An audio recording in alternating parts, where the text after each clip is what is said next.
Hey everyone, happy Friday. Welcome to Volunteer Vibes. I hope you guys have been doing well. We have a beautiful warm weekend in store, and there's always something going down in H-Town. And so that means there are going to be plenty of activities and events for you to help out with. And so today is also Earth Day, which brings me to our first guest this morning. It's actually the 52nd anniversary for the holiday. And so we have Lisa Brinskelly joining us this morning. Lisa, let me go ahead and add you to the live stream. Good morning to you. How are you? Just fine. Happy Earth Day, Denise. Thank you. So Lisa is with Interfaith Environmental Network of Houston. For those who aren't familiar, tell us all about the program and what you do in the community. Okay, the Interfaith Environmental Network of Houston is a Houston affiliate of Texas Impact, which is based in Austin, an interfaith justice advocacy organization. What we do as the network here in Houston is empower people of faith, and that's all faiths, to act and to advocate on behalf of the environment. And so what are you guys doing to celebrate Earth Day today and for the weekend, really? So, our observance is taking place on Sunday. We have the Interfaith Environmental Stewardship event at the Willow Waterhole Green Space here in Houston. And we will be painting and mulching and doing other activities to beautify that wonderful large park that thus far not that many people are familiar with. It's not as well known as some of the other large parks in town, but it is a new, beautiful park, and we're going to be helping to make it even more beautiful. And I'm showing pictures from the previous event here of volunteers coming out to help. So, how many volunteers are you looking for this weekend? And why is this so important for people to come on out? Well, so far we have just under 3 dozen people signed up. All people are welcome, and the more the merrier, because the more people we have, the more we'll get done.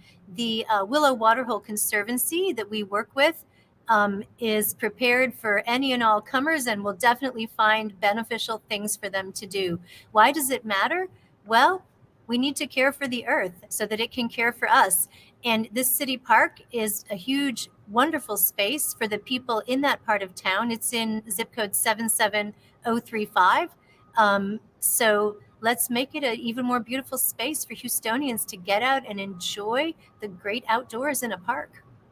Yeah, and I see there's been some little kids participating in the past. So this sounds like a family friendly It event is. that folks can It's join in on. it's very family friendly. We've even had scout troops sometimes join us. So absolutely, all ages and skill levels are welcome. If you think you're too young or you're too old, you're not. Never too young or old to play in some dirt. There we go. We got people doing some work here. And what do they need to know? What do volunteers need to bring? I'm sure they need to dress comfortably. Well, you don't have to bring anything because the Willow Waterhole Conservancy does provide all the supplies and the tools. The only thing you should bring is yourself, prepared to get dirty, as well as your reusable water bottle, because we don't want anyone getting dehydrated during the event. It will be warm, as you have mentioned. It'll be a beautiful Sunday. So that's really all you need, yourself and your reusable water bottle and clothes you don't mind getting dirt all over. And in case they can't make it, what are some ways for them to celebrate Earth Day at home? Well, my goodness, I would say you could consider planting some native plants in your yard to benefit those non-human Houstonians like butterflies and bees. Or you could consider, if gardening's not your thing, because it's not everyone's thing, you could consider putting out a bird feeder and keeping it stocked with seed for those non-human Houstonians, the birds, or something like that. So I think those are a couple of things that people can easily do at home. Right, and it's not just for today because really, we need to protect our planet every day. So what are some steps that we can take daily to do that? Well, I think that the first thing to do is to kind of pay attention. Pay attention to what you're doing. What are you throwing in the trash? Did you need to create that waste? What are you eating? What are you drinking? What's the impact of the choices that you're making in life? I think that being mindful, being mindful is the first step, because once we start paying attention to what we're doing in our lives, whether it's our activities or the waste we generate or the food we choose to eat, we can start considering what is the impact on the planet of the choices I'm making. And then we can figure out in our own lives, what are these steps we can take? Because everyone's life is different, right? But I think that mindfulness and paying attention is the first step for everyone. And guys, feel free to leave any comments if you have any questions. In case we have folks who are just now joining us, what are some things that you are going to want the volunteers to do on Sunday, and how long do you need them there as well?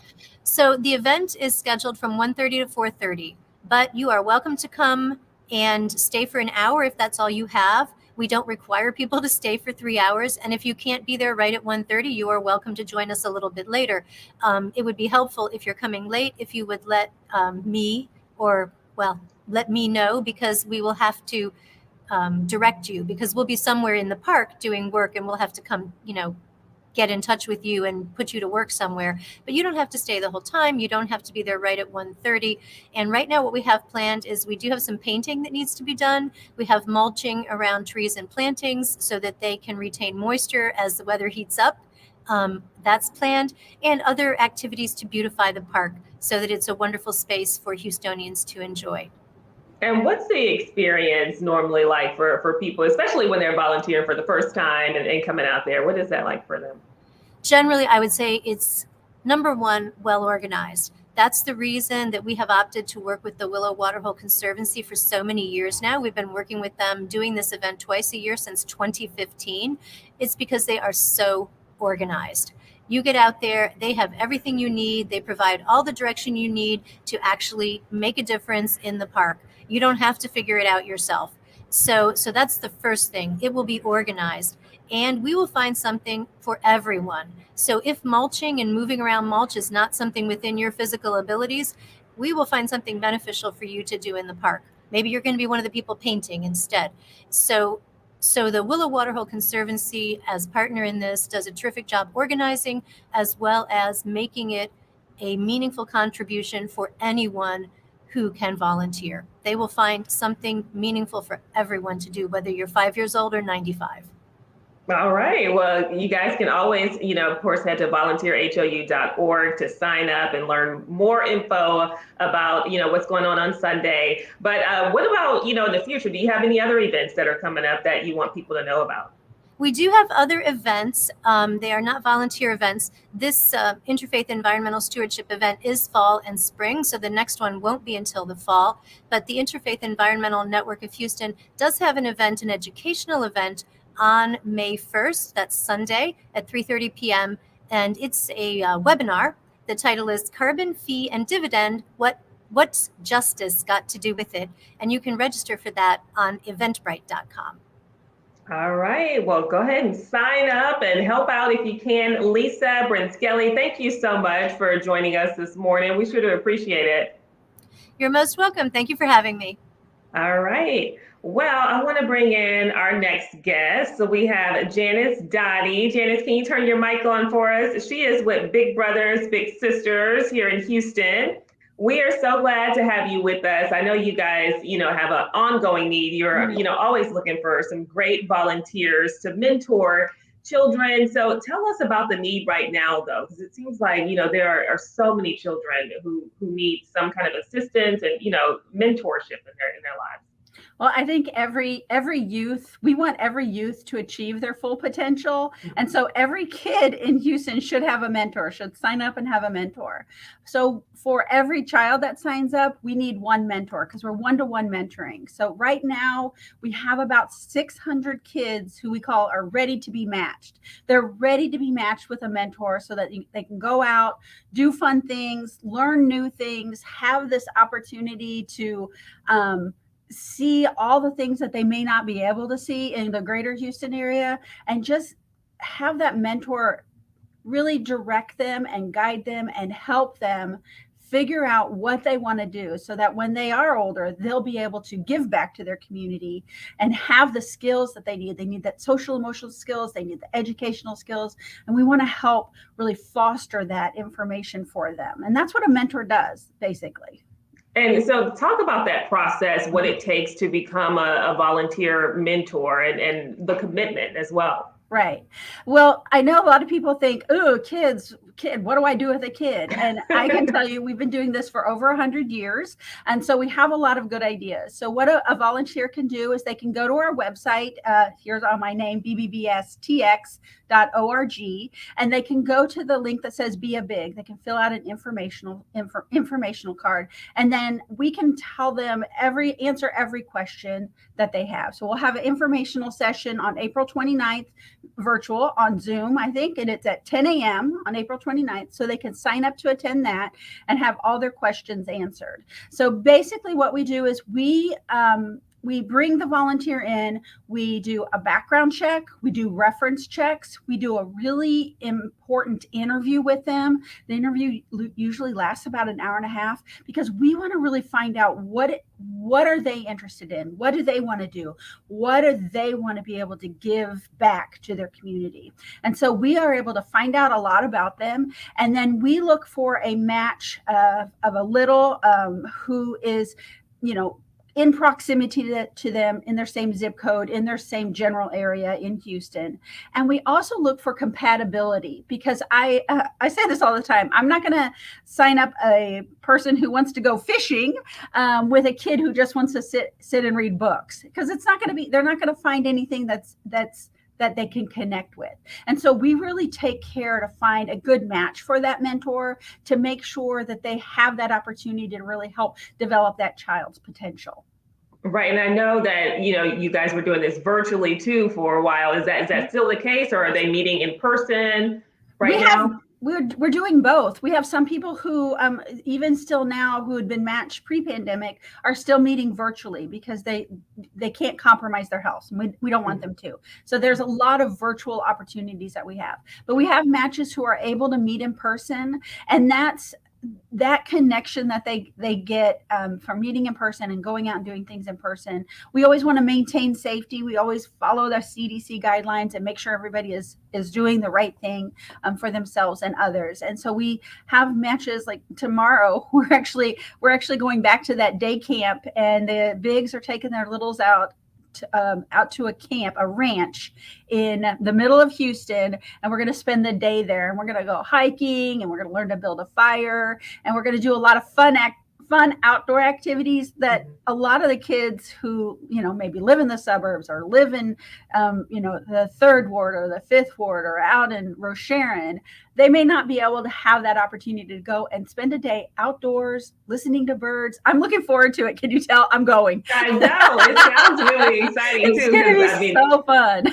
Yeah, the weather's going to be nice too. So that sounds like that'll be a really cool experience. Talk about, the misconceptions though, because in case someone's like hesitant, they aren't sure, hey, if this is really what I want to do. What are some misconceptions about this whole process? Sometimes we have bigs who are like, oh, I'm going to be a mentor. I'm going to be the best mentor. My kid is going to do so well in school, and they're going to graduate as their valedictorian and go to college and become, a Pulitzer Prize winning something. They're going to have this amazing life. And that doesn't happen for a lot of people. And it may not happen for that little, our goal is to help them achieve things that they wouldn't normally have the opportunity to do. So we want them to do well in school. We want them to graduate high school. And then we want them to do something after high school. If it's enlisted in the military, if it's enrolled in college, or even if it's employed, we want that youth to feel like they have something to give back. They have something to give back to our community. And I want that volunteer to feel like, I was part of that. I helped make sure that happened. And it's not that it's not something that every time you meet with your little, it's going to be like, every day is a rainbow and it's wonderful and it's great. Sometimes you're going to have the hard conversations. I have a little brother. He's in 3rd grade. He got into a fight.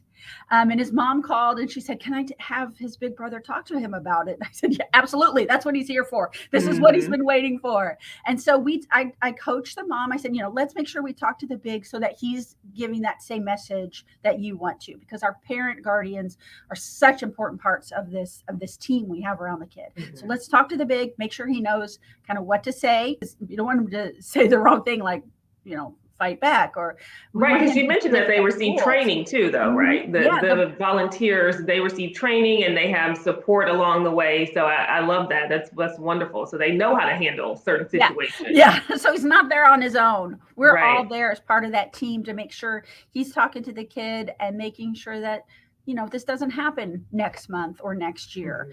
And that this little brother knows what to do the next time something like this happens. And that's just it seems like such a little piece, but that's something that little brother is going to carry with him, because this one big brother, this person that is in his life, who is really an important person to him, told him that there's other choices that he could have made.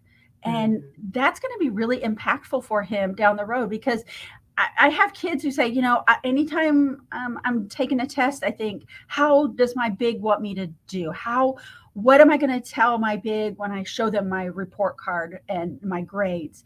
And that having that mentor in their life really is that other caring adult. And that's the most important thing. You don't have to go out. You don't have to go to a day camp. You don't have to go, and Dave and Buster's and all these things. You can go to a park and play a board game. You can come to our office and hang out and pick out books to read. You can do those little things that are going to help kind of really create that opportunity, so that the kids who are in our program have a lot of challenges. I mean, we all have challenges, and our kids are facing challenges without the skills or tools.